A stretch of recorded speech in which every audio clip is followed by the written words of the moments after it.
Greetings and welcome to episode 5 of the Weekly Review, a weekly review podcast where myself, Moody, and sometimes some special guests will sit down to chat about the newly released games that we've been playing and maybe some other stuff as well. I'm your host, Amy K. Alexander, joined this week by Mr. Daffod Moody. Hello. I am... Nope, I wasn't missing last time. I'm here again. There was extra. There was an extra person last time. Yeah. We sacked him. He didn't play any games that we played. Like, he can play any games. Like, it'll be once in a blue moon where we get Keith, the stars align, where Keith has played a new game that we're talking about. That's true, yeah. It's going to be like that, isn't it? Yeah. That's just how it is. So I've made some changes to the overlays on the video podcast, and I just want to call them out right now. They're very, like, in terms of what you see, they're very subtle. But in terms of how the podcast works, as Moody knows, because I was excitedly texting him the other day, they're monumental. But if something blows up and doesn't work properly, like, I'm just going to hold my hands up right now and say, like, I made some changes. Everything seems fine. We'll see. I might forget to click a thing. I might forget to do a thing. I put borders around all the boxes. That's the biggest change that anyone will actually see.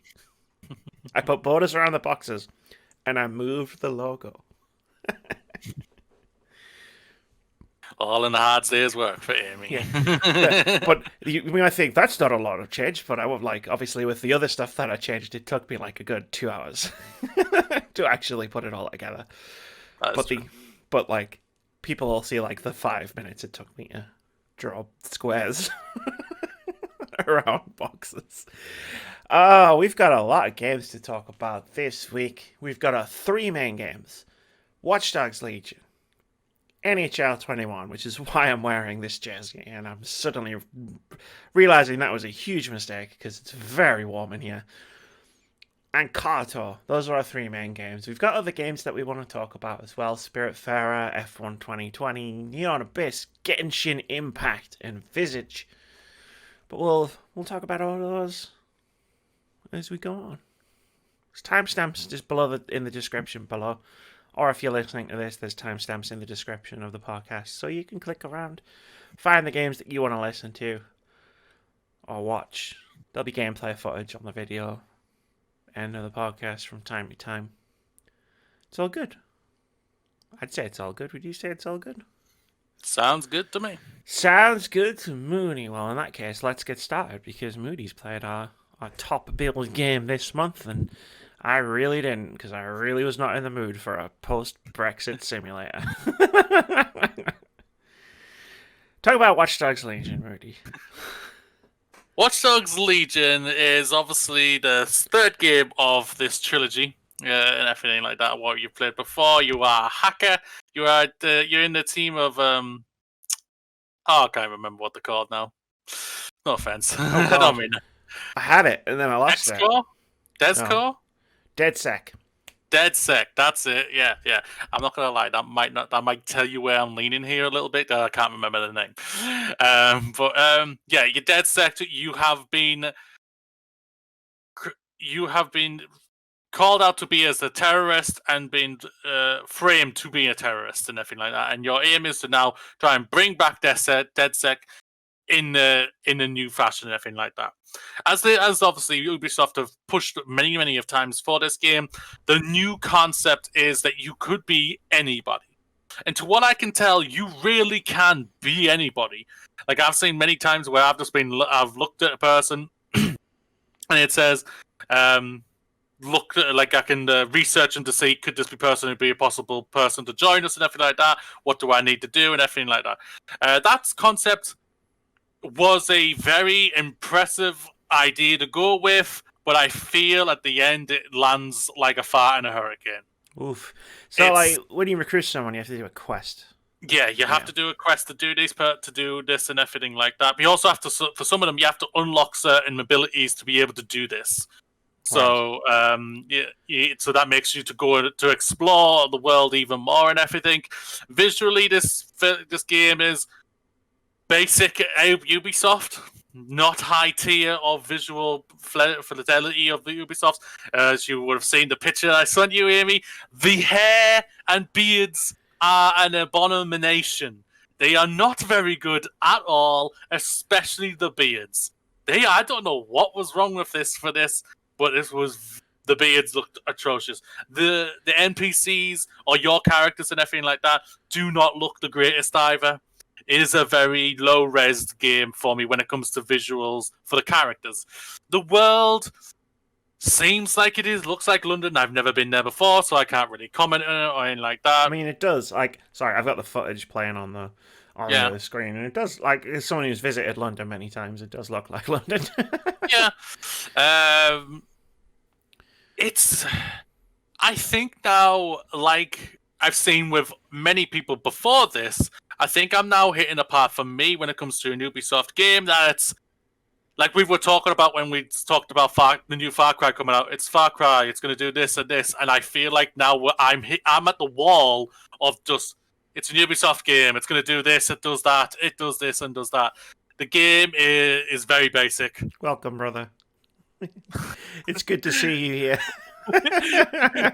You're all about like Amy's been- Amy's plans at the beginning of the 2020. I've Bring Moody down to my level. I've been here so long. I've made a fort. Enlightened Moody and everything. But no, yeah, it is. The concept, like I say, it sounds like it was a good idea, but it just does for me. It just didn't work. I think it's also me. I need a protagonist. I need someone to connect to. I'm connecting to not a single person I have recruited, and that's not many. I've tried to just basically stick with one person, just to try and have some sort of connection, but it's boring the crap out of me so much, and I'm just like, oh god. You've got The driving isn't the greatest either. It like one little tap of the analog stick, you are flying off into a different direction. I've never really liked the driving because obviously I haven't played Legion. Yeah. But I have played Watch Dogs 1 and Watch Dogs 2 and finished both. And yeah, the driving's never really struck me as being good. Especially because in Watch Dogs especially there was a big focus on like driving and like escaping the cops. And whatnot. Just before you jump over to another topic, while we're still talking about characters, because the thing that worried, and again, I'm as someone who's not going to play this game, but the thing that worried me when I thought I might play the game was the fact that Watch Dogs 2 for me was such a great game, in large part because I loved the characters. Like I love the Dead Set characters in Watch Dogs 2, like Marcus, and then all the other ones whose names I don't remember because it was 4 years ago. Give me a break. Like the guy with the mask that the LED mask that just like had all the emojis and stuff. Like it was brilliant. And then when they were like, you could be anybody, and I was like, okay, but that means that there are no protagonists. Like there's no like script. There's no like narrative thread for the like no strong narrative thread for the characters. So it sounds like that is a problem, which is a shame because it's a great idea. Just maybe not for Watch Dogs, like a big open world narrative game. Yeah, I agree with that. Yeah, it's just not balanced at all. And like this franchise at the end of the day has had nothing but a kicking throughout all of this generation. It's been three very different games. Yeah, it has. Like the first one, everyone was so hyped for. Then it comes out, and it lands like a fart in a hurricane for a lot of people. It's very mixture and everything. But it sells overall very well, I hear. Then number 2 comes out. Everybody apparently really loves this. The game says it's a big improvement from the first one. You really connect with the character and everything, and it works. But apparently this didn't sell very well.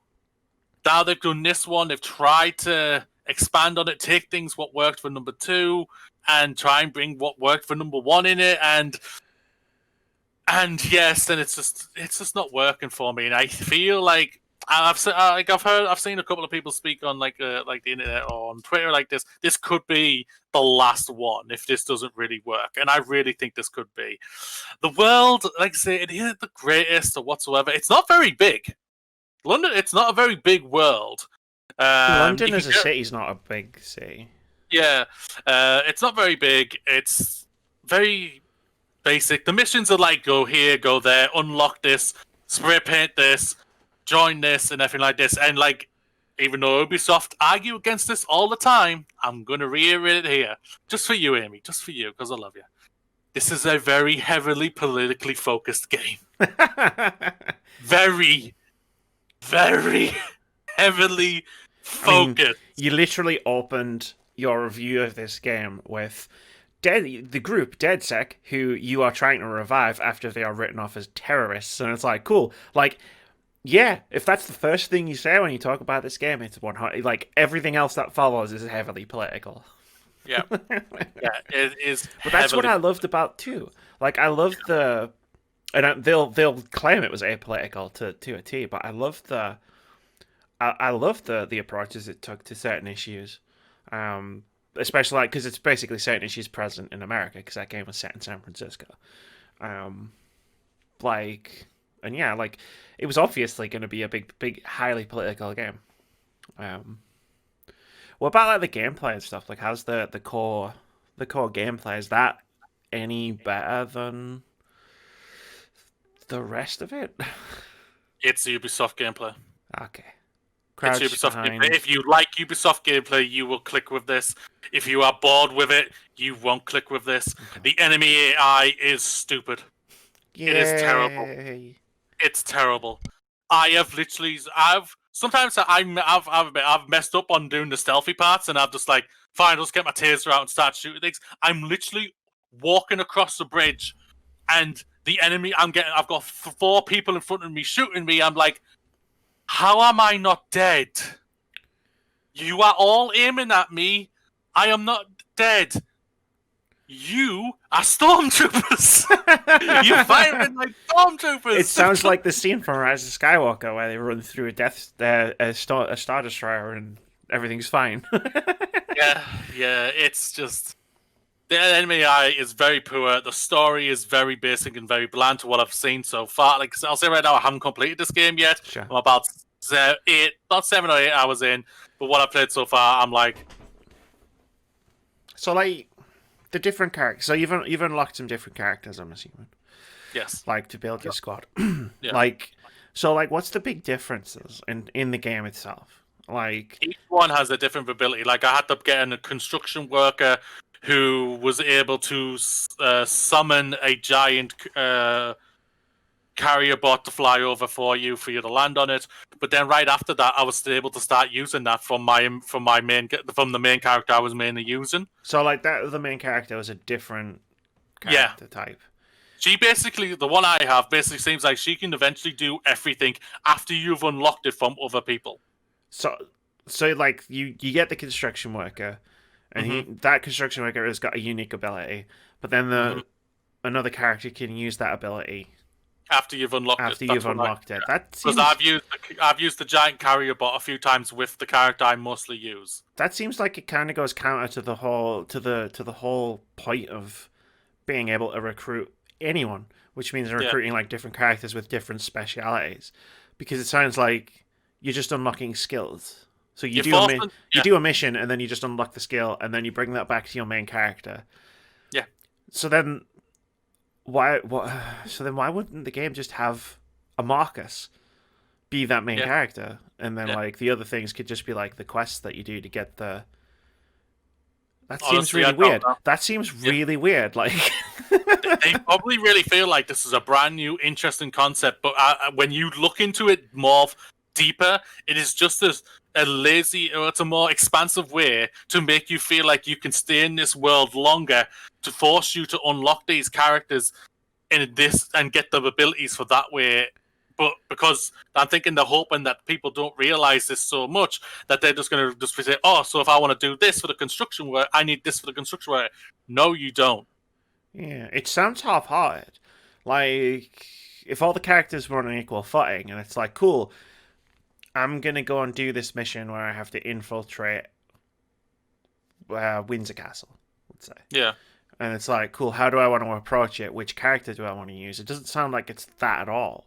It sounds like, how do I want to approach this? Cool, I've got all these tools already unlocked, or I can go and recruit John Wick, he was in that one Ubisoft trailer for the game, and learn how to do this thing that I can use to then assault Windsor Castle. Which, yeah, that seems to go right against. To what I can tell, that's basically what it is. But like, I do have a spy on my team now, and he's the one. Looks like he's the only one who can use guns, proper guns with ammo. So my main other characters only really use taser guns. Yeah, So like, there's that type of difference to it to a certain point. But say my main character, like say she's been able to do everything else that I've unlocked and everything, right. and I'm just thinking, well, why did I need to go and grab this guy when I could have just gone to get the guy to go and use my character? But basically, it's literally just a mission for you to get this character to say, oh, I've got this new character. You can go do different things now, but also that character's ability is now unlocked for this your main your first character you play as or you create type of thing. That's a shame. And I'm just like. Yeah, so right now, I think when it comes to the gun type of things, like if you really wanted to kill a character, you basically have to, I'm guessing you're going to have to be a spy or like a military type of guy or a police officer. Like the assassin, that way. Yeah, but other than that, yeah. If you want to kill someone, you have to be a police officer. Yeah, whoa. Let's not make this podcast too political. Yeah. Oh, dear. Yeah, that's a shame because I really like the idea of like switching between different characters depending on what you want it to do. Like the lethal versus non-lethal stuff that was in Watch Dogs 2 because I remember like you have to sort of consciously make that choice with yourself as to whether you want to be lethal or non-lethal. I just tasered the fuck out of everybody. I was like, no, I ain't killing people. Yeah, it's this. Even though this is just the third game, it feels old and it feels like it's running out of ideas. It's weird, isn't it? It's like they've started over every time. Yeah. So although it's the third game in the series, Legion is more or less also the first game, like in this new like branch of Watch Dogs. Yeah. Because they don't seem to be able to figure out what it is or what they want it to be. Whereas I think they were onto something with the second one. But then they decided to go in a different direction. It doesn't sound like it's vibing with you very much. Yeah. Well, like everyone's main gripe for the first one was the protagonist. He sucked. I don't like him. Was awful. And then you go into the second one. Everyone, to what I heard, everyone was like, "Oh, this new one's really canny. I really like him and everything. He's not bad at all. He's better than the last one." But at the same time, I'm just thinking, is it just because he was better than the last one? Over in my head, like anything like that. But I mean, and this one now, they've obviously gone off some type of metric to make them go, well, they didn't like the first one, and the second one, it seems like they like, but they've gone off other metrics thinking that, oh, do they actually really like him? And then decided to go, let's do a completely new concept and try and just make you go be as anybody you want to be. And I don't think it works. I think because it's gone from having a bland protagonist to having a likable protagonist to having no protagonist. Yeah. And it's like people when I get told you're the protagonist, I was like, no. I mean that works in some games, but not really in a Watch Dogs game. Like you are the protagonist. Like, am I though? Yeah. That is a shame though. Like, because there were cool ideas in this game that I was hoping would stick, but it sounds like they haven't. It sounds like they haven't pushed them as far as they could have.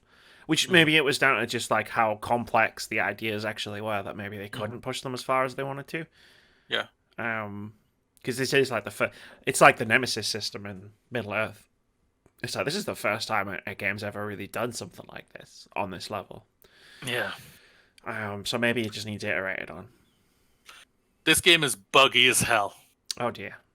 Oh, buggy. This is buggy. This needed to we've already we don't 2 games have already been pushed back for next gen. Everything like Far Cry and I believe 6. And Rainbow. Yeah, this game should have then slotted into where Far Cry was, which was March, I believe, was it, or February? March. One of the two. They needed a couple of more months to iron this out. This is a very buggy game. Like there's a couple of scenes that I've listed like here in the mission and everything like that. And my group. I've got my character I mostly play as. Her neck is she's basically broke her neck just so she can see the screen because she's literally turned her neck the other way. Yet her body is this direction, and yet I hear the other people, but I can't see them. Where even though the camera's looking on the chair, making it thinking, okay, that means they're meant to be there, but they're not there. Where are they? And yeah, this is an incredibly buggy game. That's a It's shame. very buggy. Yeah. Well, I don't know. It doesn't sound like it's worth pushing through the bugs either. I'm going to play a couple of more hours on it and see how it goes here and everything. I just want to get just keep on going to see what happens and everything. But right now, yeah, this is a game for me. If you wanted to buy it, or I would wait for a sale. Right, yeah. Or do what me and Amy do: rent it. Rent it. Boomerang.com. Yeah, it sounds like you've already given it like 8 hours, which is like that's a long time Yeah, yeah. to give a game as well. It's not like you're only a couple hours in or something. Cool, cool. Anything else you want to mention about Watch Dogs? No, not really. No, yeah. The voices that I'm just like, oh god, I'm sorry, but not all of London sounds like this one voice. Like a really southern accent, and all Oh like that. no, is it just one accent for everybody? Like, It sounds like it. oh man, When, London's when such a I'm melting driving pot. when I'm driving through the city, it sounds like I'm listening to hearing only one accent all the time. When we get to like cutscenes and everything, there are different accents and everything. Right. That's fine. But like when I'm going through the city, it just seems like it's one accent over and over on a loop and everything. Yeah. And I'm just like, oh. Yeah, like different areas of London have different accents. Like Mm-hmm. it's a thing. Trust me, I Yeah. used to live there. Yeah. Yeah, no, all right, that's a shame. I was gonna And I say, thought it was very weird when I heard the 1996 England football song, It's Coming Home, It's Coming. I heard that a few times. I was like, wait, what? well, yeah, this game would have been in development on that World Cup that happened a couple of years ago, right? Where everybody was talking about how it was coming home, and then Yeah. it never came But I home. thought, hey, let's go and get that song. It's coming home. And I Okay. was like, wait, what? Why am I Oh hearing a song from 20, 30 years no! ago? All of the memories are flooding back. I hated that summer. It's coming home. Is it? Is it really? 3 lines of the day. It's 2018. Come on. Get a hold of yourself. Yeah, That's a good segue though, because speaking of sports, sports. Amy played a sports game. Because I didn't know you Amy knew likes what sports. sports is. I do. Like I've been playing up every now and again. Like I don't like the sports that are popular in the UK. Like I just don't like football and rugby and cricket and tennis. Like it all bores me. Like Tennis is awesome. not really. To me, like for me personally, it's just not something I'm particularly into. I've tried. When Andy Murray won Wimbledon and everybody was going mental for it, I was like, I tried to like it, I tried. and I was happy that he won Wimbledon, like because he was British and he won Wimbledon. But at the same time, I was like, this is just boring me. Like we were watching it at the place I was working at the time, and I was just like, And I was like, you can do it. yeah. So I played NHL 21. I'm going to mention the name of the game. It finally arrived. It's 2 weeks late. But it kind of arrived at the perfect time where it was like, oh, like, I've got a ton of time to put into this game. So actually, it arriving 2 weeks late was probably a godsend. Because, Moody, like, you've played about 8 hours of Watch Dogs. I've probably played about 10, 15 hours of this game. Awesome. I've been playing Be a Pro mode. It's the only mode I've played, so I can't talk about Ultimate Team or franchise mode or anything like that. I buy these games. Well, I don't buy them. I don't buy them. I rented this game, but I get these games purely just to live out my fantasy of being an ice hockey player and seeing where that takes me. Because I'm a big ice hockey fan. It's my number one sport. Go Canucks. But this is because I don't play them every year. This is the first year that I've played the game where you can make a lady hockey player, and I was so happy when I saw that like option. And like, I'm literally the only female hockey player in the entire NHL. But You're schooling all the boys. But they've recorded they've like all the commentary and the color commentary, and there's like these fake phone-in shows and fake radio shows and news reports and stuff, and like all the dialogue has been recorded so that it genders you correctly. Like the rookie, like she's doing this, she's doing that, or she's she's like put in like whatever, like she got a handful of points and stuff, and it's like it's just really nice, like, um, and it was just really cool to be like, because like the last time I played the game was like probably like 5 years ago, and obviously that wasn't the case, and there was this big beefy dude, and I was like, yeah, all right, whatever.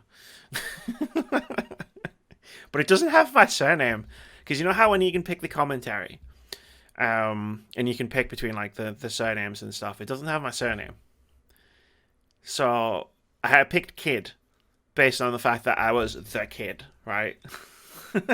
That was as close as I could get to that, and I was a bit disappointed that it didn't have Alexander, which I assumed was quite a common surname. But hey, what are you gonna do? So it's Kid did this and Kid did that. And I'm just like, oh yeah, I'm Kid. Oh yeah, shit, shit. Even though it says Alexander 85 on the back of my jersey. But yeah, it's quite difficult to review a sports game. I feel like because I play it and I understand hockey. Um, so I can pick it up really quickly because I understand how the sport works. Like someone like I assume you don't really know ice hockey all that much. And I imagine it would be like me picking up FIFA and being like, I don't understand what I'm supposed to be doing. Does the Mighty Ducks mean anything? Not I really, know no. that. Those films are so full of like you could watch those films and you know when it's like gets to the dramatic moments and it's like, well, that's a penalty, that's a foul. He gets thrown out of the game for that because the bad guys just foul constantly. Well, so did the good guys So sometimes. did the good guys, to be fair. Like, but like it's really egregious, but it's an entertaining movie, so I give it's what got me into ice hockey. So like if you know hockey and you pick it up, and it's pretty simple to pick up if you understand the sport and what you're supposed to be doing. Is in Be a Pro mod, you're playing as one player, so it's literally like I play as a winger, so I have to do all the things that a winger does, like in positioning and shooting, passing, and all that stuff. But like, so I'm not switching between different loads of different players like to do everything. And it feels really fast and fluid, which is exactly what ice hockey is. Like it's very fast, it's very intense. Um, it's like it's very like once the because like the puck drops and then you play for like a minute of just pure just intensity, and then like it goes out of play or the goalie catches the puck or something and it freezes it, and then it stops, and then it's like cool, quick breather, and then you just go for it again. Like that's ice hockey, and it replicates that pretty well. Um, there's the controls are good as well. There's like three different types of basic controls in this game. So there's the skill stick controls, where you use essentially the hockey stick is your analog stick, and you pull back and do this stuff. I'm not very good at wrapping my head around that. So I got the one in the middle, which is a hybrid between the skill stick and buttons, like purely buttons. And it works well for me. Like some of the stuff you do with the sticks, some of the stuff you do with pushes, where you push a button to pass, you push a button to shoot, etc. etc. And then there's the NHL '94 controls, which essentially is if you've played NHL '94, where it's like there's literally like two buttons in the game, and it's like cool, that's your controls. Like you can't do much with them, but at the same time, it's very simple. So if you're just looking for a very simple arcadey hockey experience, you can have that. Whereas like the hybrid stuff, it's like you need to aim your shots and you can pull off some like skill moves and stuff like that. But there's so many accessibility sliders as well. Like the amount of accessibility in this game is on a par with The Last of Us Part Two. Between all the Wow. between all the accessibility options and like actual accessibility options. But then on top of that, you go into the difficulty settings, and you can set four different modes. Like you can set a difficulty level, and then you set a mode depending on how much of do you want this to be more of a simulation or more of an arcade game.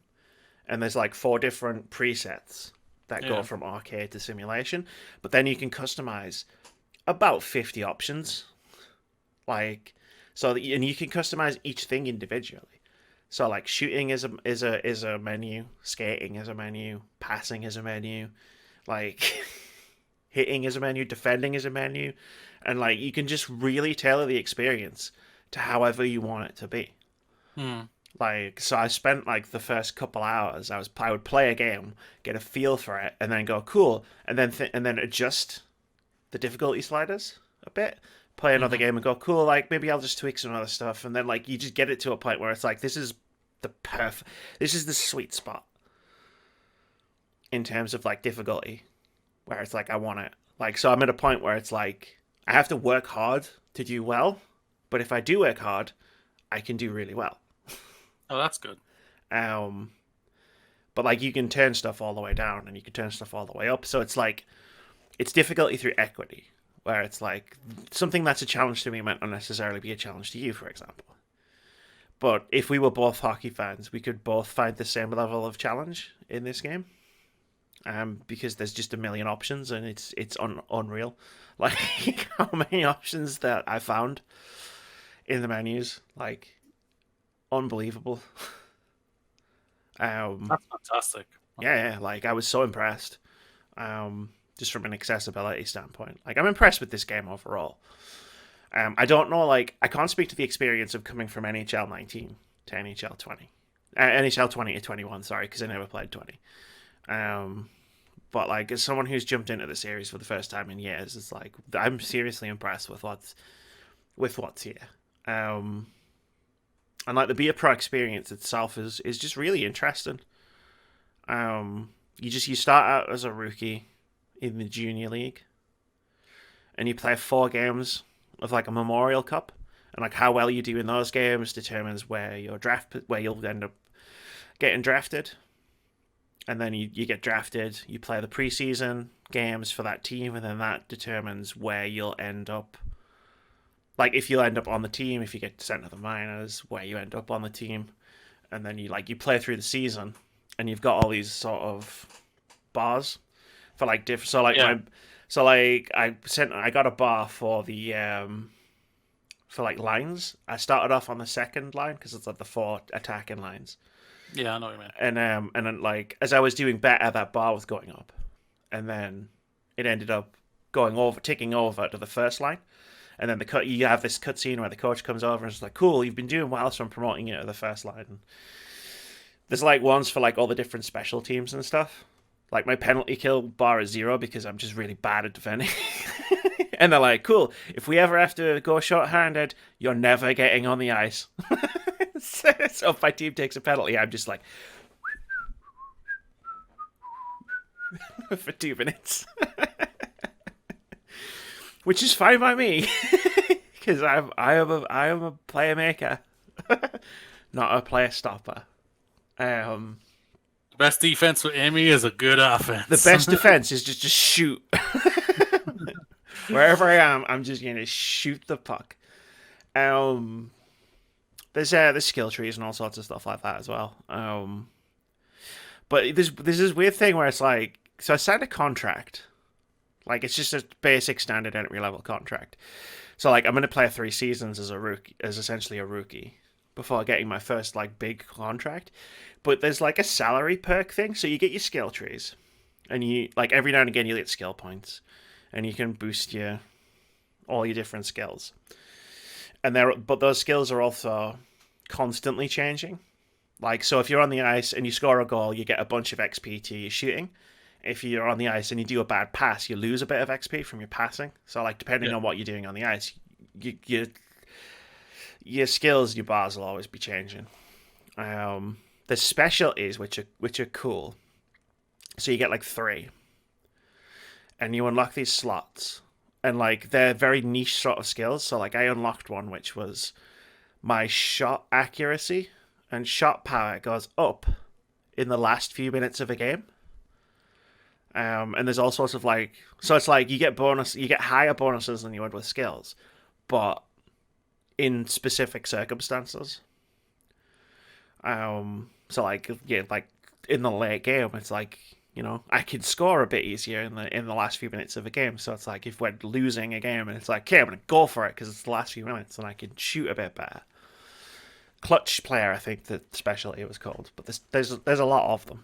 But you also like you can spend your money that you earn on stuff, and it gives you skill bonuses, which I was like, that's a really cool touch. So like you can buy like cars and apartments, beach houses, and it gives you like either temporary bonuses or permanent bonuses. So like you can have a barbecue with your team, and it'll increase a stat for like 5 games. And then you can just repeat by that every 5 games, or you can buy like a beach house, and that'll increase a stat permanently because you know it's a house you've bought, so you always own it, which is pretty cool. It makes me want to actually like get a good contract because normally I wouldn't give a fuck. Because it's like, what do you do with the money, right? Like, I'm not actually this person, so what's the money for? But in this game, it's like, oh, the money's actually for something. So, like, when my contract ticks over and I'm like looking for a deal, I'll be like, cool, I want a good deal. Like, give me money. Give me the money, or I'm going elsewhere, you know, that kind of thing. Where's my money? Where's my money, fucko? The only other thing I want to talk about as well, the big thing, and I think they've added this for NHL 21 from like reading stuff online, is the conversations. So I mentioned earlier the cutscene, where it's like the coach promotes you and stuff, but like you have conversations like all the way through the game. Yeah. So with your teammates, with the media, with your coach, with the management, with agents, and it's all there's three meters that get filled up by them, which is like brand likability, so that gets you like sponsorships and increases your number of followers on social media. Yeah. Management likability, how much the management likes you. If that drops too far, you could end up getting traded or dropped or whatever. And then teammate likability, which determines how well your teammates like you and how much they pass to you. And they're pretty cool. Like, in terms of their presentation, it's pretty cool. So, like, your coach might call you over in the middle of a game. And then, like, it'll pause and you'll see the conversation and you'll select, like, responses. And then like it unpauses and you sort of see them talking a bit, like you always see when you're watching a sport online, on TV, and that's pretty neat. But the thing is, like, they're really easy to just max the bars out and keep them there. So you've usually got like two options, either the safe option, or the riskier option. So like you can overpromise. Like, say you promise, like, to just... You're in a game, you're winning, and the coach goes, hey, keep the pressure on. And you can go, okay, yeah, no bother, coach. And then, like, all you have to do is, like, keep the pressure on. Or you can go, you know what, to keep the pressure on, if I scored a goal, and then, like, you've got to try and score a goal, otherwise you'll fail the thing. But you get a higher reward for it. But the risk is obviously greater because you've got to do a specific thing. And you get those from all sorts of different places in all sorts of different ways, but it's really easy, I've found, to just stick with all the safe options and the bars will go up. And I've maxed out the teammate bar, I've maxed out the management bar. The brand one I haven't maxed out, but it's in the top level anyway, so it's like I don't need to worry about it. And it's really easy if I fuck up and lose some like teammate likability, it is super easy just to get it back again. Oh, that's good. Like, I was really pissed actually. I was playing this just before we started recording. And I was like, I'm gonna play a match, because it's like 20 minutes to play a match. And I was like, fuck, I'll just play a match, I've got time. And I was playing the Colorado, right? And my teammate skates up to me midweek. As he does, he's a fucking dickhead, man. He gives me some challenges, and I'm just like, what the fuck? Like, he gave me a challenge once to block 2 shots, and I was like, I don't block shots ever. Like, are you kidding me? So Let's do these things. he gave me this challenge, and he was like, "Yeah, you know what? Like, if you get the hustle as a teammate, and it was like get 5 takeaways." And I was like, "All right, cool. I can work on that over the course of this match because you have to do it in the next match." I was like, "Cool, I'll do it. I'll go for it." So I was going for it. I was having a pretty good game. Like, I got an assist. I had 1 takeaway, and I was like, "Cool. I'm going to focus on trying to just get these takeaways." Because that's another interesting thing about the game is your team can be doing horribly, but as long as you're completing your personal challenges and your personal goals, Yeah. like you can still come out being like, okay, you're doing well. So like your team could be sucking, but as long as you're doing okay, you're all right. So sometimes it's like you're not even focused on whether you're winning a match or losing a match. You're just focused on doing the things that you personally need to do, which I think is a really nice touch because like if you're on a team that sucks, it could be really difficult to keep finding the motivation to keep playing. Like if you're in a team that's constantly losing. But I was playing this game and I was doing okay, and then about 4 minutes into this game, I've just come on for my next shift, and skate back because it's in the defensive zone. The guys held up against the boards, so I skate over to the boards because I want him. Like if he kicks the puck away, I can pick it up, and he kicks the puck away, and I just get it on my stick, and then I'm like, cool.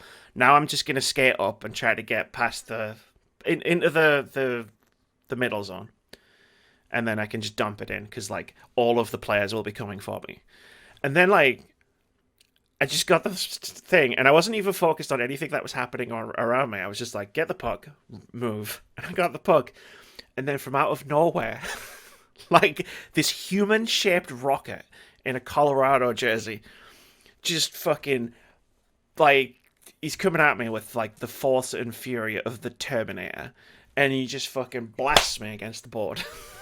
Like, and I never even saw him coming. But like, he's just like, he hits me so hard. I feel like any football player that had been watching the game would have fainted. Like, Well, they do go down pretty hard these yeah, days. and like, I just like you could just see my player.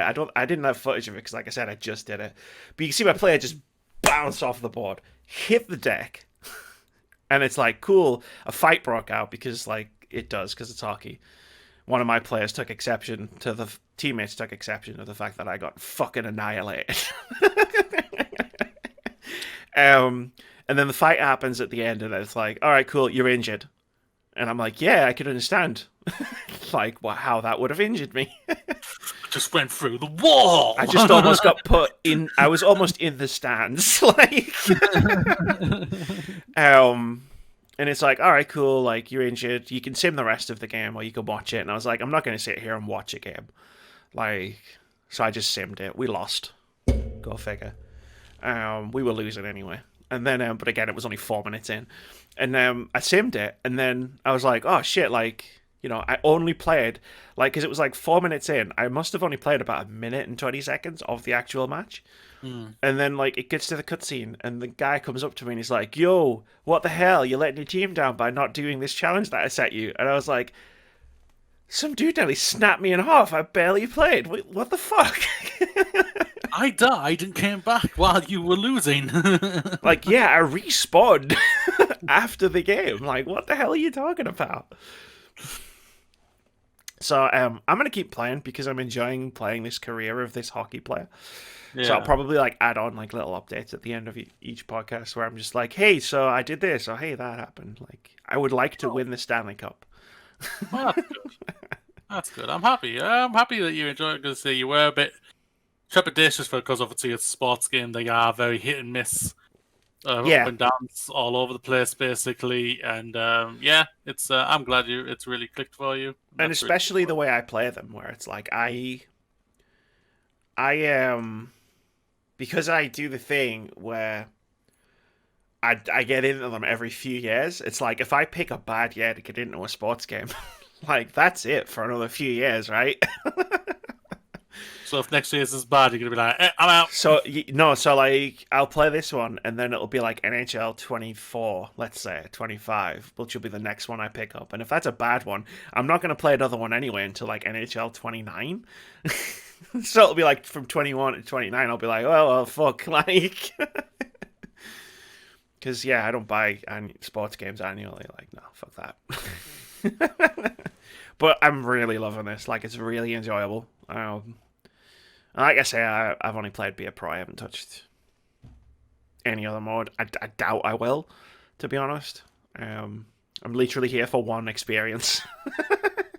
But like, it feels like a full game just doing that. So that, like, the fact that there's so much more of a game that I'm never gonna play, and I can just get my like $60 worth out of just one mod.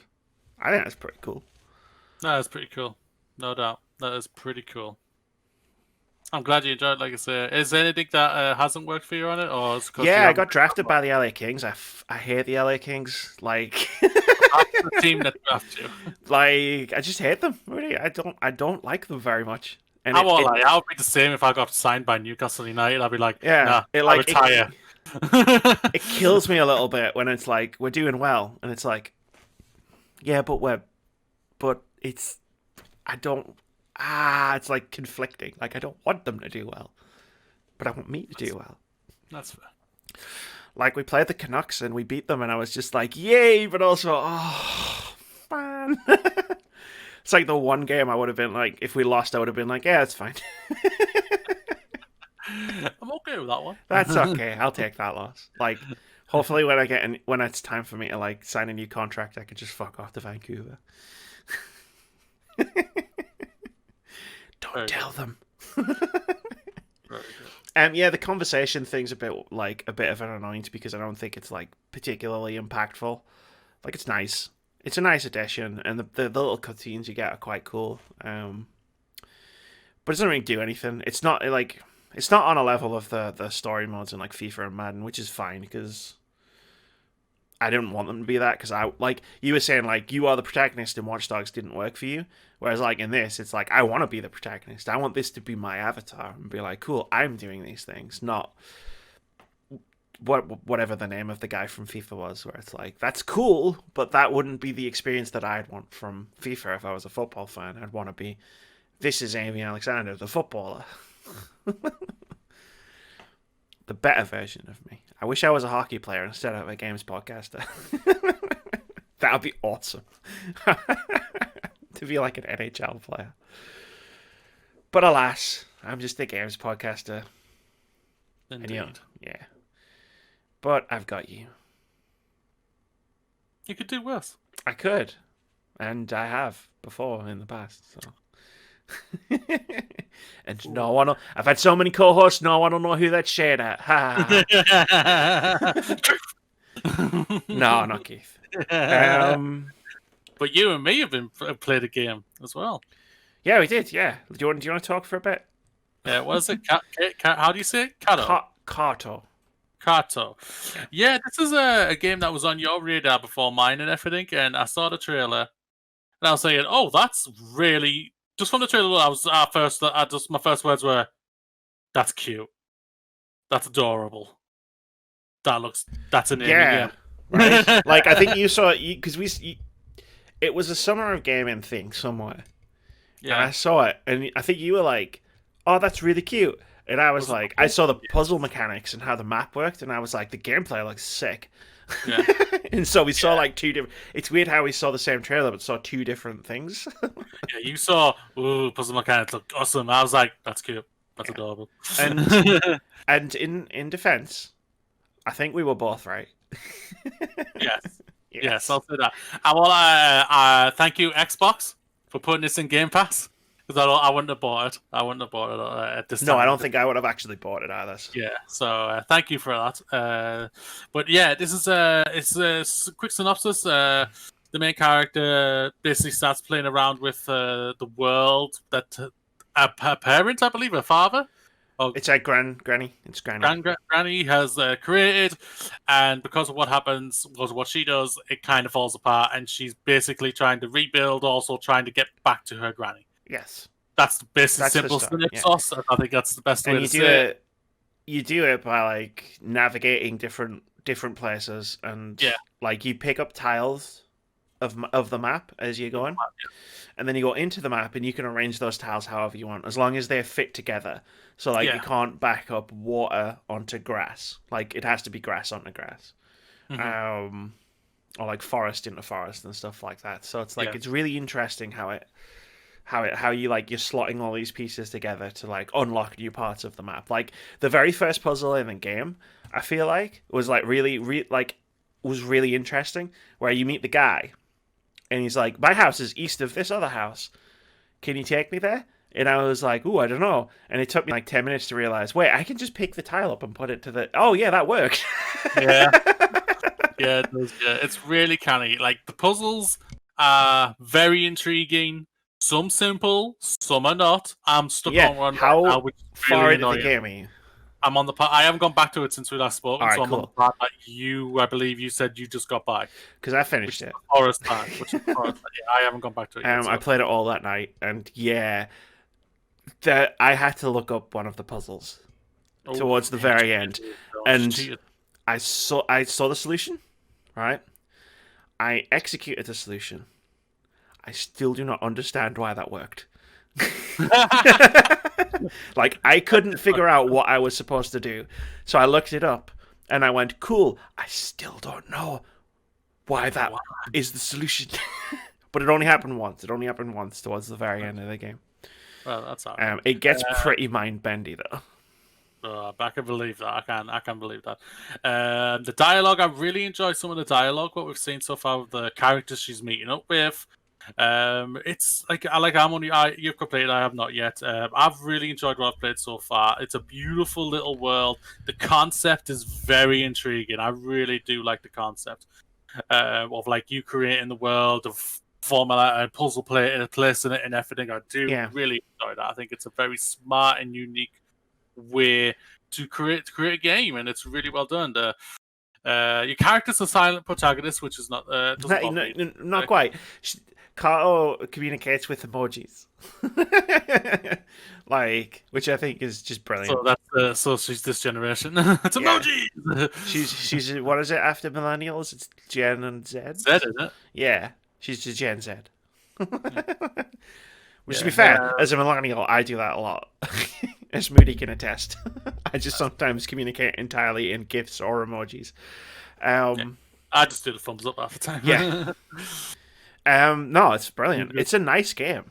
And, like, 2020 sucks so hard that, like, I feel like my appreciation for games that are just nice is, like, gone up. Yeah. Like, a Yeah, I lot. think I agree with that. Yeah. Like, there's no antagonist in the game, right? Like, there's no like bad guy. There's no evil to overcome. It's just literally you're on this journey and you're on an adventure and you're just trying to get back to your granny and you've just got to figure out how to do it. Yeah. And it's really nice. The characters are great, like you say. The dialogue, the amount of cheese. Oh, so much cheese. It's so good though. Reeks of cheese. Cheese. Yeah. There's that moment where the character you go on your travels with, Shannon. Yeah. The blue-haired girl, and she's leaving, and all the villagers are there, and she's just making sea puns, and I was just like, this is amazing.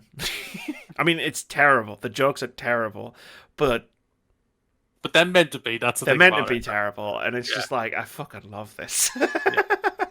Yeah, it's an adorable little game that it's on Game Pass right now, ladies and gentlemen. I highly recommend it so far.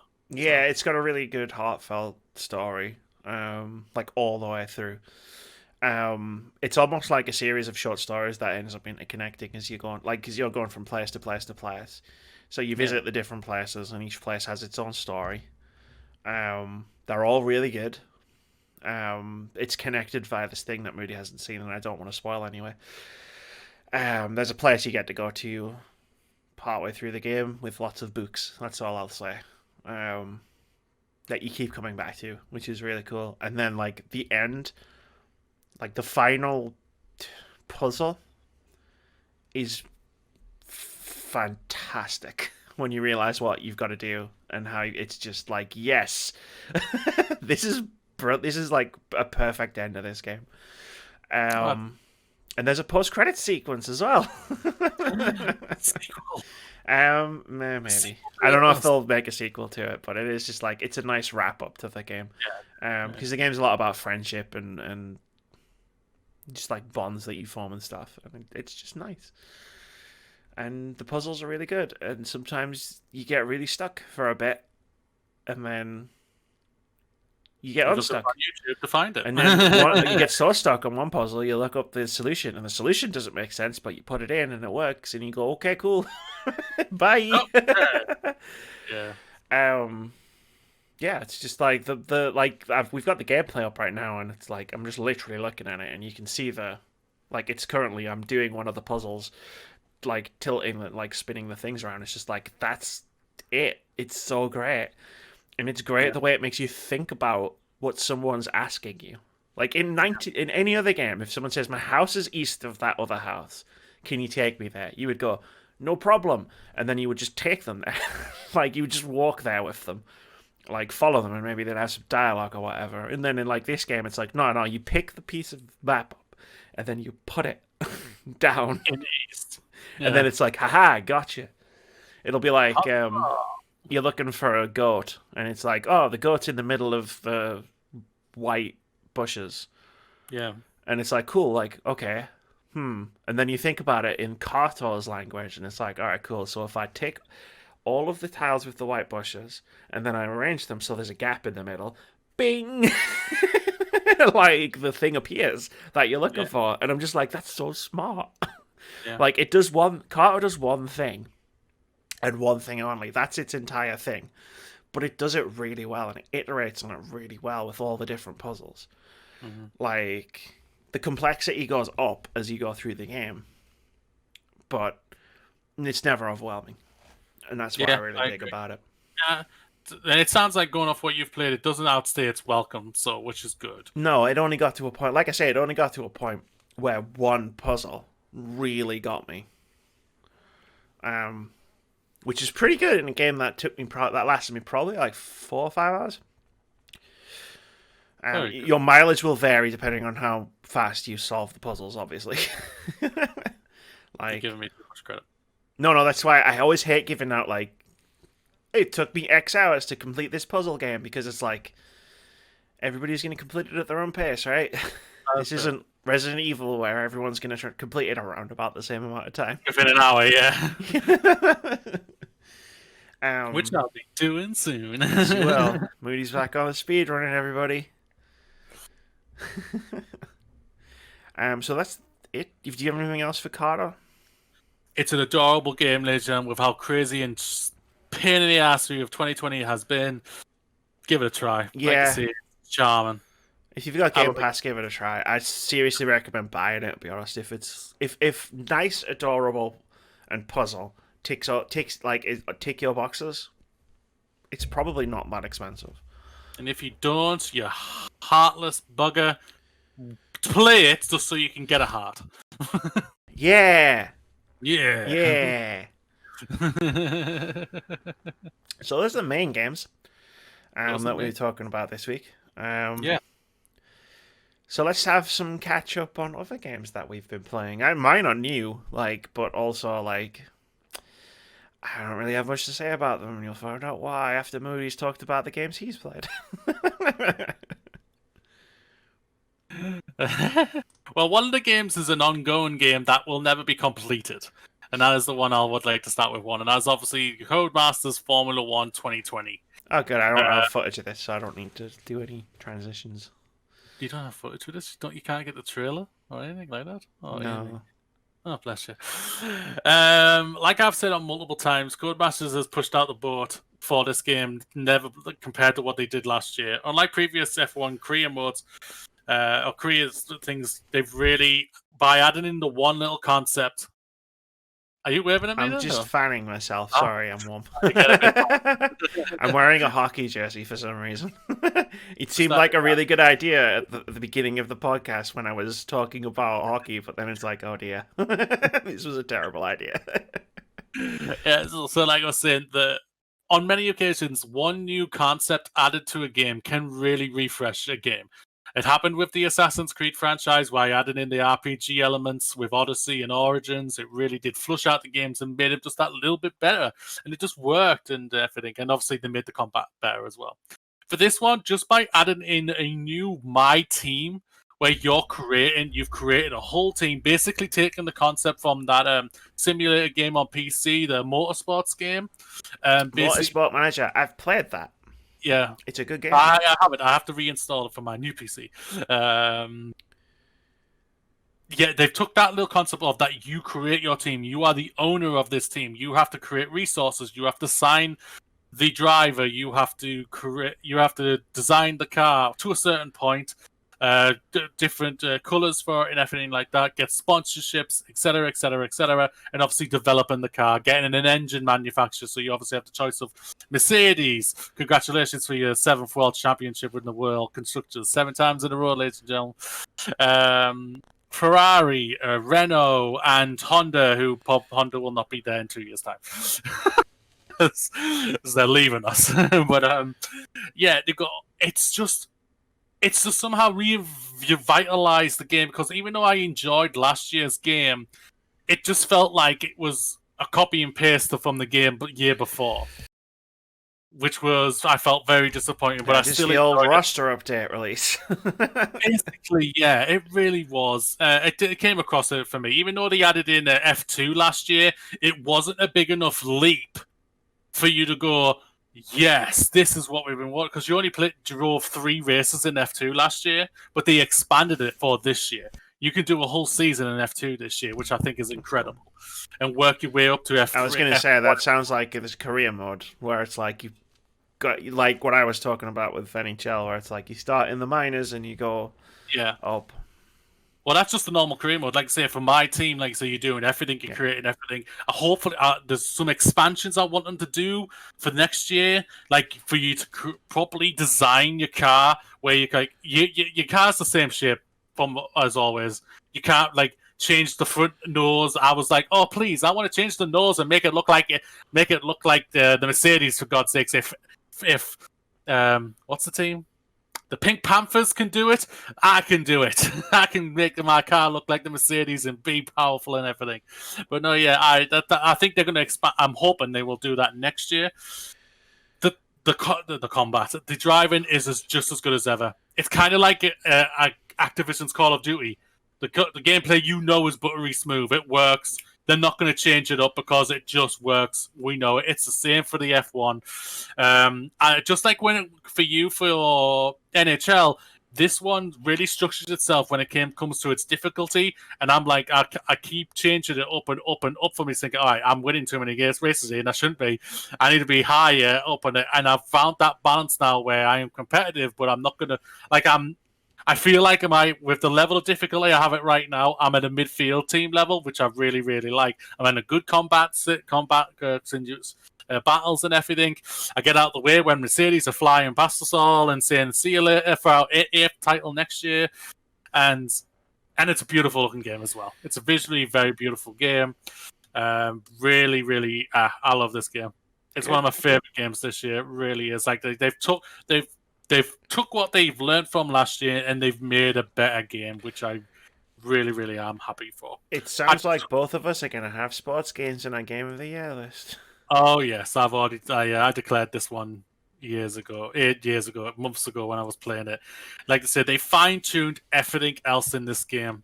And they've given us one of their best games to date. The old guard and next generation of gaming drivers should be really happy for this year's game. So, because of the number of games we want to talk about in this latter half of this part of the show, I think we should go back and forth. That's fair. Because you've got 3 and I've got 2, so I was just thinking about it there, where I was like, instead of you talking for a while, then me talking for a while, we'll just go back and forth.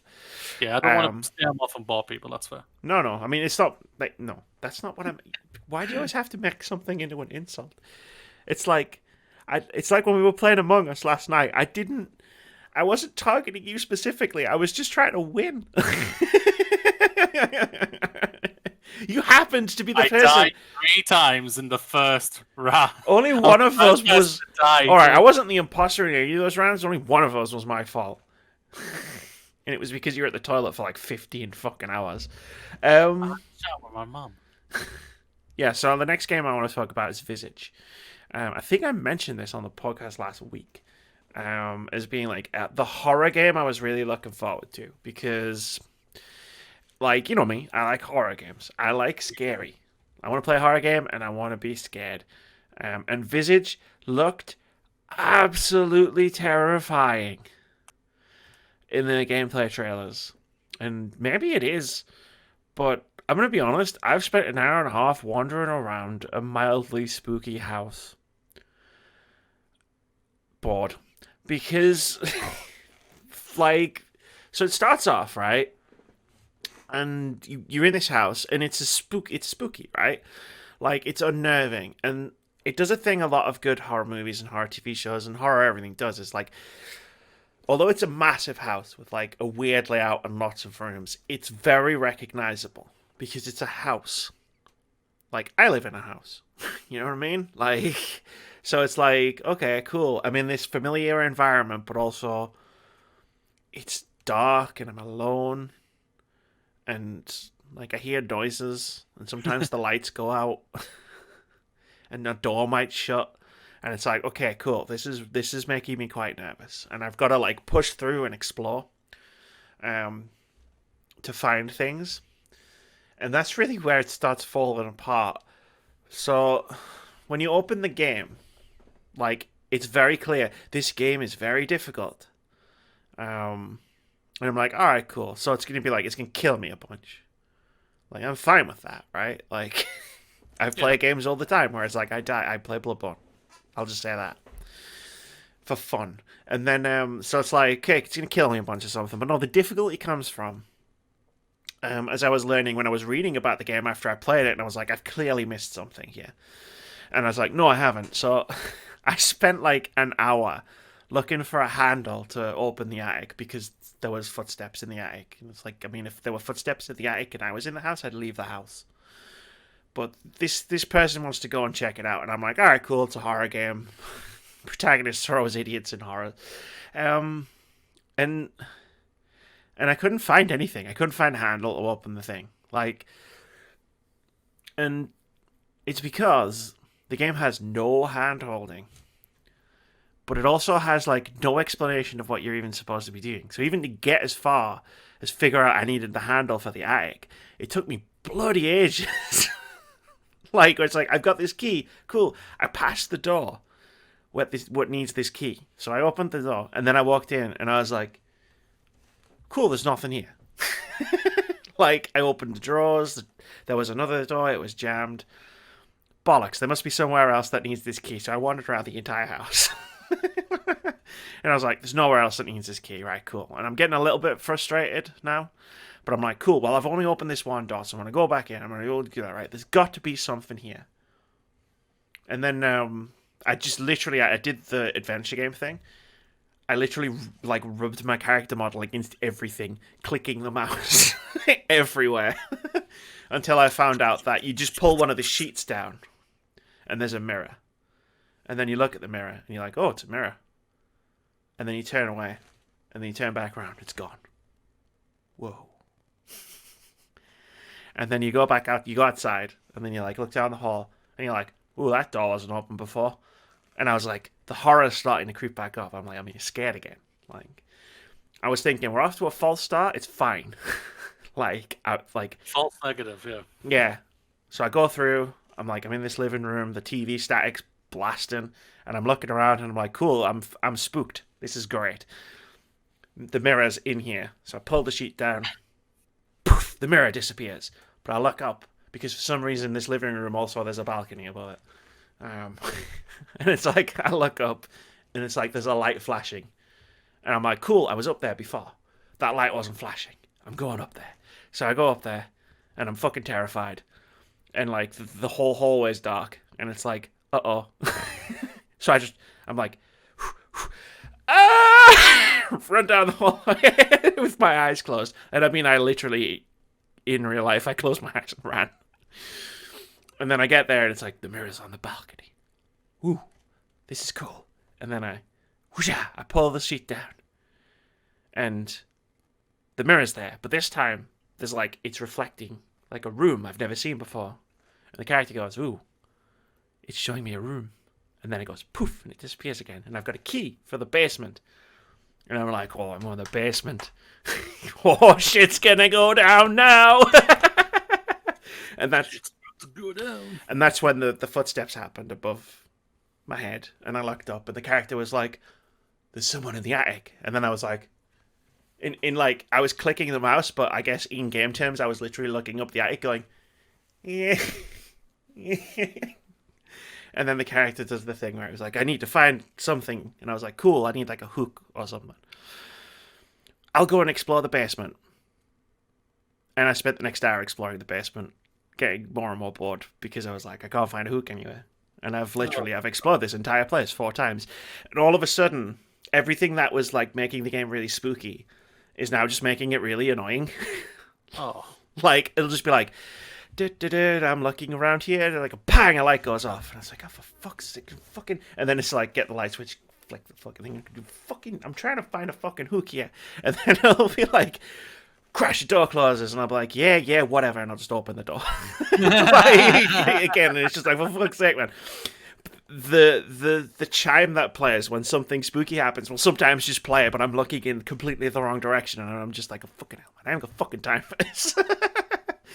And then in the end, I was just like, I'd wandered around the entire basement 3 times. I'd found a door that said it was locked, but the door is literally ajar.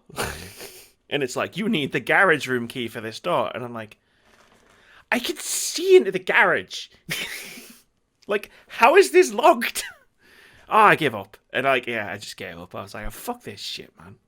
Like, because I can already see the gameplay loop of like, cool, I'm going to wander around and be bored and annoyed for like ages until I find the thing. And then I'll have like 5 or 10 minutes of like spooky gameplay. And then I'll be wandering around again, getting steadily more annoyed.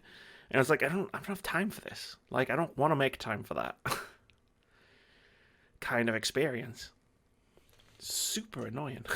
Like, it's just like everything that it was doing that, like, it scared me in the opening or like unnerved me in the opening. But by the end, it was literally just like, it was an annoyance. It was annoying. Yeah. Because it's like, okay, cool, you're not escalating anything. And this is just starting to piss me off now. And I found loads of candles and light bulbs to like fucking have lights everywhere, but nothing to let me open the attic or a key to open the garage door, which was already open. Yeah. Oh, that's disappointing. Yeah, it was a shame because, like I say, the game, like, I'm sure there's a scary as fuck game in there, but like they're like, ooh, there's no hand holding. It's like you probably could have done with a little bit of direction. Yeah. Because like I'm just wandering around and I don't know what I'm doing, and that's not scary. Even if you set me in a haunted house, that's clearly haunted, and haunting things are happening around me. It's like if I'm just wandering around, I'm just like, yeah, whatever. Like, whatever. What are you gonna do? Oh, the light's gone off. Ooh, scary, because it's not gonna hurt me. And I know it's not gonna hurt me. I just flick the fucking switch and it goes back on. Like, come on, guys, you can do better than that. It wasn't paired. It wasn't paired with anything to really like make it a scary experience. Like, and I couldn't progress the game very fast, so I gave up. Fuck it. Yeah, it's nothing worse than a game that's just vexing you, and you're just like, nah, I'm done, type of thing. Yeah, so I probably had an hour and a half of it, 2 hours. And I'm like, I'm out. No more for Amy. No more for Amy. What's your next one? Neo Abyss. Neon Abyss. I have something for that. What do you think of Neon Abyss? I've done a review of it over the summer. So, what do you think of Neon Abyss? Neon Abyss is infuriatingly awesome. I really had a lot of fun with this game. It's what I wanted from Scourgebringer, and I don't mean that in a bad way. It's like this one's hooking me more than Scourgebringer did. Or Scornbringer? Scourgebringer. No, you're right. Yeah, I was right. Yeah, I don't know what it is, what this game is doing different compared to that one. Like I said, they're basically the same one. They're a roguelike game. But this one just seems like it has a little bit more charm. The music is just as good as Scourgebringer. The visuals are just as good, and etc. But I Yeah, don't after know. you talked about Scourgebringer, I got the trailer to use as footage last week, and I heard the Yeah, music from the trailer while I was watching it, and I was like, damn, yeah, you're right. This is a banger. yeah, the music, yeah, and I've just like I died and I died and I died, and I'm just like I gotta keep on going.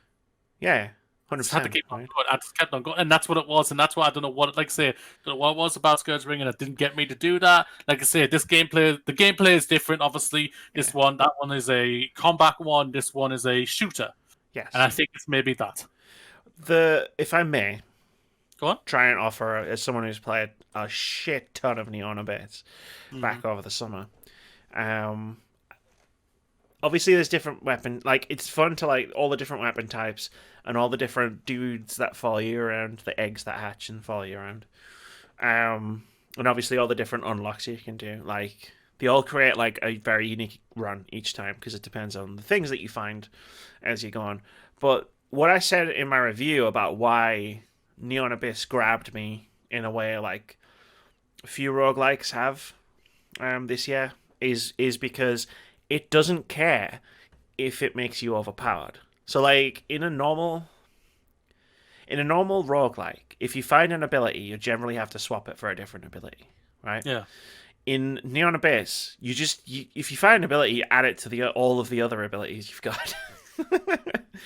So you can become ridiculously, hilariously, amazingly overpowered if you want. Yeah, that's true. To the point where it's like you get like the shotgun, the spread gun, and it fires like 3 blasts, and you can just keep finding upgrades and adding upgrades to it to the point where it's like it's shooting like 15 bullets that bounce everywhere and like kill everything on the screen. I'll never forget my first run. My first run where I nearly beat the game the first time. And I say nearly because what happened was, um, I can't remember exactly what happened, but I know I either upgraded a rocket launcher or I found a rocket launcher. And the problem, yeah, so I had a rocket launcher. It was amazing. I could fly, like I was in the zone, right? And then I found an egg, and it gave me a stone that spun around me. It gave me like 4 protective stones that spun around me. And the problem was those were physical objects. So if I fired a rocket and there was a stone in front of my rocket launcher, it blew up. And I was like, oh no, what have I done? Like, and I ended up blowing myself up eventually. But then I was just like, yeah, let's go again. Like maybe next time I'll be a bit more careful about picking up eggs. Um, yeah, like I think it's just that like power level of just like I can make myself really powerful, and the game doesn't give a fuck. That's true. Yeah. The game is like, yeah, no, keep going, Mhm. add more powers. Yeah. And every time, like sometimes, like I just finish like to go to the loo. I literally, after I've died, I always go over and I just get my character to start dancing. He's just like, dun, dun, dun, dun. Yeah, in the nightclub. Yeah, Yeah, I love that. I don't know why. It just yeah. It's a really really cool, fun, infuriating roguelike, but it's really really good. I've really enjoyed what I played of it. yeah. I can't remember how many bosses I've beaten because I know I wanted to go back to it at some point, and try and finish it off. But yeah, no, it's great. I'm glad you enjoyed it because like I say, it's a really great game. Um, and maybe we'll talk more about it this January. Game of the Year is not that far away after all. I know. Yeah, I've played 100 games. U22 are here. Yeah, that's what I've heard. So the next game I have no footage of because this game inspired apathy in me in like all directions to the point where I couldn't even be asked to get up and start recording Oh, footage. It's Genshin Impact, which I downloaded because everybody was talking about it. I was like, fine, if I download it, and play it, maybe you'll shut up. And it turns out that's not how the internet works. But yeah, I downloaded it, I played it, I was like, cool, like it's a gacha game. And I mean this like I don't mean this derogatorily because there's a lot of people I know who really love Genshin Impact. And I don't want to say I'm not trying to like lessen your experience if you liked it.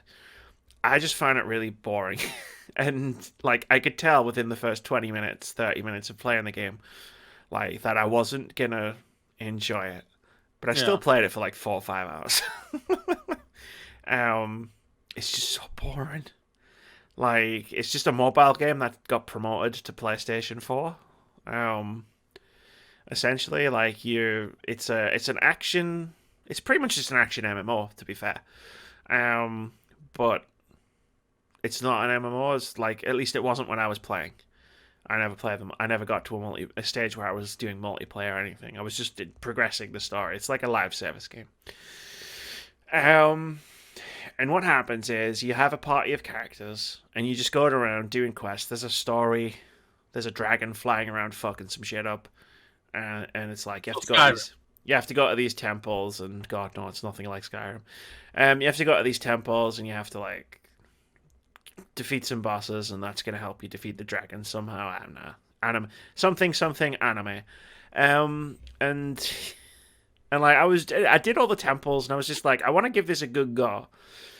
And it's very much based around you do the things so that you can get wishes, and you spend those wishes on loot boxes, Mm. basically. And those loot boxes have new characters and new weapons in them. And there's like multiple different sets, and there's different rarities and different tiers of characters and weapon. And it's completely random whether you unlock. Like you'll pick a set, and it might say it's like okay, at the top tier it has 3 characters in it, and like tier 4 weapons, let's say. And those are what you're trying to get out of them. But obviously, it has other stuff in it as well, like because it's a loot box. And it's potluck whether you get unlock a character or a thing. Like if you spend 10 wishes at once and get 10 loot boxes, Yeah. you guaranteed to get one of the tier 4 or above items out of one of the loot boxes. You could get more because it's all random chance, but you guaranteed at least one. So the game does this clever thing. The game does this clever thing where it gives you 10 wishes, and there's a set with a character in it. And it's like if you spend your 10 wishes on this thing, you'll get the character that's in that set. And the character's pretty cool. She uses a great sword.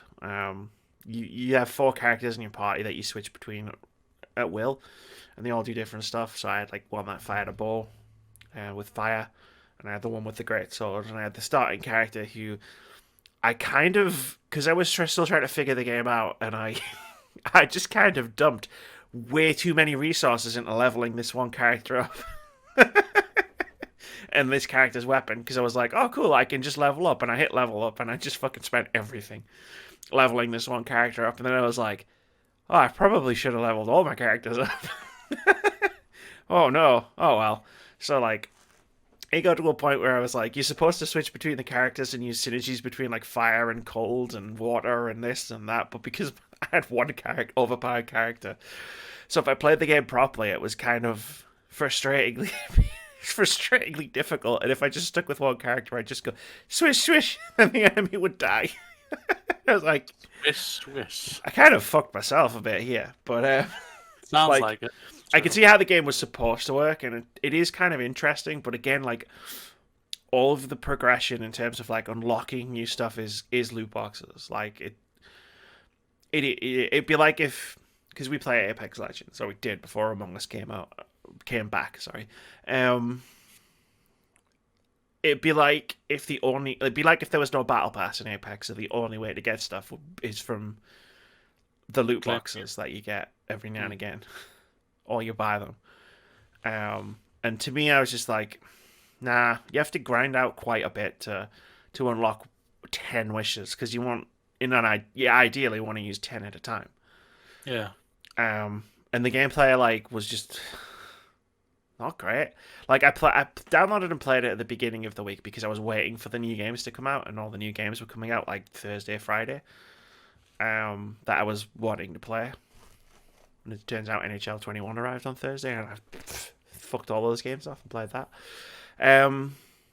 But like there was one time where I was really tired, and I was like, cool, I'm just gonna play this because it's low energy and it's low focus. And like I had this setup going where I was kind of lying against some pillows, leaning against the wall on the big TV, playing the PlayStation 4, and legit, no joke, I was like, and I just fell asleep while I was playing it, and I feel like that's all I need to say. Like, If a game has made you fall asleep, that tells you I everything. mean, I was tired, which is why I was playing Genshin Impact and not something I needed to actually focus on. But at the same time, it's like it was so unengaging. I literally fell asleep with the PlayStation controller in my hand. Well, that's a damning indictment there. Yeah, like and lots of people love it, and people are talking about it. I know Crash loves it. I know he liked the tweet where I was like, "I'm downloading it," even though like even from that tweet, I tweeted the picture of me downloading the game, and then I was like, "Cool," but I'm just gonna sit here and chill because I've got the Final Fantasy VII music on my dashboard on PS4, and then I legit just went on a tangent about how great Final Fantasy VII was. So even when I tweeted out, "I'm playing this," I still wanted to just talk about anything else. Apparently, I was like, "Final Fantasy VII's soundtrack was amazing." Yeah, I really need to get back to that game. You too. You got time. We've got a Christmas break, which I hear is good for catching up on games.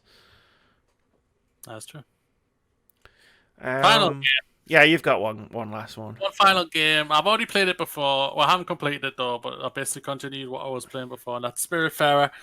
Quick synopsis: you are the brand new Spiritfarer, and your job is to Spiritfare people to the afterlife. I believe, yes. Yes.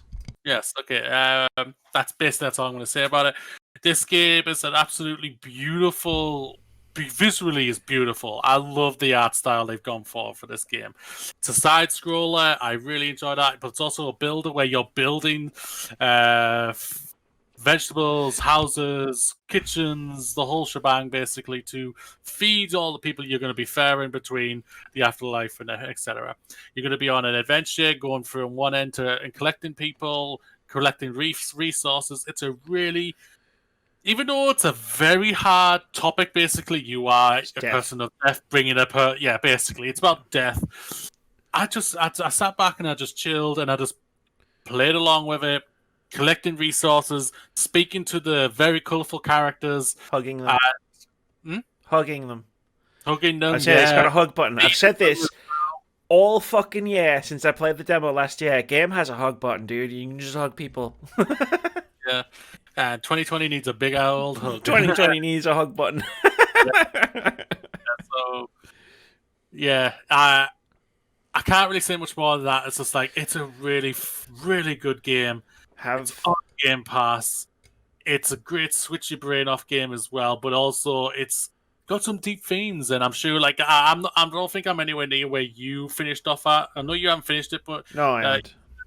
you've spoken yourself that there's a part you've just hit that literally made you stop because you started crying. You said Yes, so, and then I played on, and then the game crashed, and then something else came out, and I'm like, I'll get back to you because you're a really good game.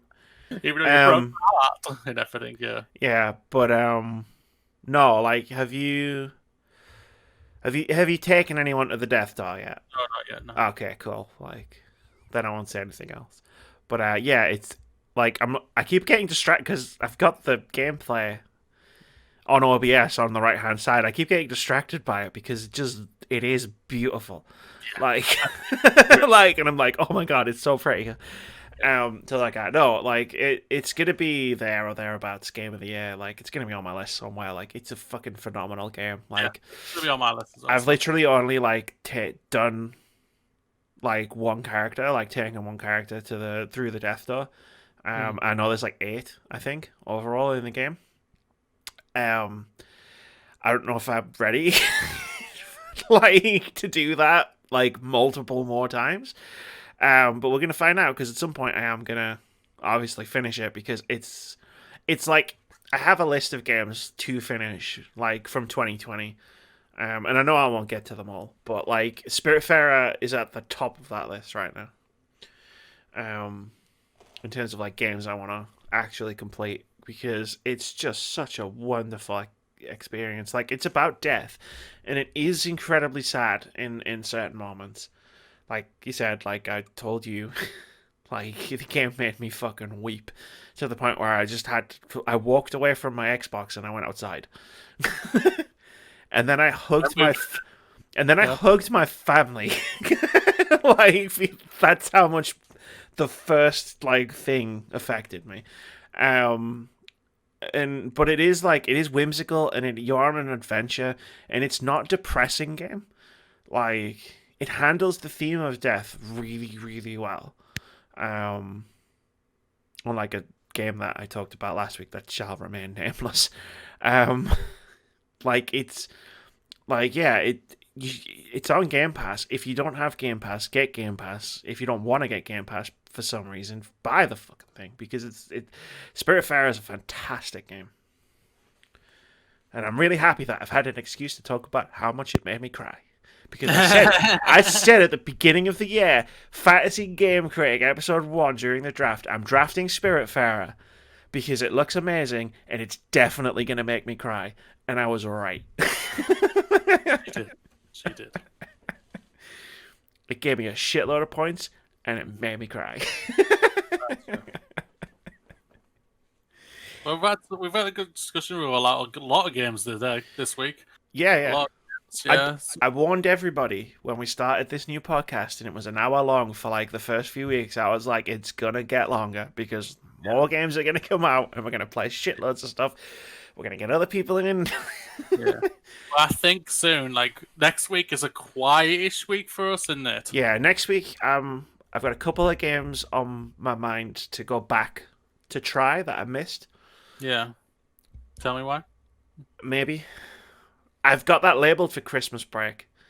I feel like that's gonna be a Christmas break type of game. But I'm also like of a mind, like I was telling you last week when we were chatting about like what games we were gonna play. I also maybe want to just take a game like Spiritfarer and just sit down for a week and just absolutely hammer it, like I did with Wasteland 3, where I just sat down and I was like, "Cool, I'm gonna finish this because I want to." Yeah. And I'm Like I thinking had about doing time to play so many games because I was off for the week for college, but I'm now going back from next week. that. Yeah, So I mean, I'm trying to find that right balance for me. come the end of the week, I might have a lot of time to play a lot of games for a while. Yeah, that's true. Yeah. So like you could just be like, Amy has played 12 games. Amy Yeah. played everything that Amy. came out this week. But yeah, next week's like the breather, the calm before the storm. Then it's 2 weeks of absolute carnage. Yeah. It's utter freaking. It's just chaos. And you better believe, like, we haven't really planned next week's episode, but you better believe we've already been planning the 2 episodes that follow it. Just a little bit, yeah. So we'll see where we stand with those episodes. That's going to do it for this episode. We should just get out of here now because it's been like an hour and a half. Game on. Game I don't know. on. I just tried something. Game on. And then Live long and prosper. I said game on, and I immediately flashed to Wayne's World. And I'm like, cool, I can't use that as an outro. Game on. Game on. You know why they're playing hockey in the street. Car. And then they pick the goal up and they walk off. Bye, everybody. Wayne's World's a great movie. Go watch it.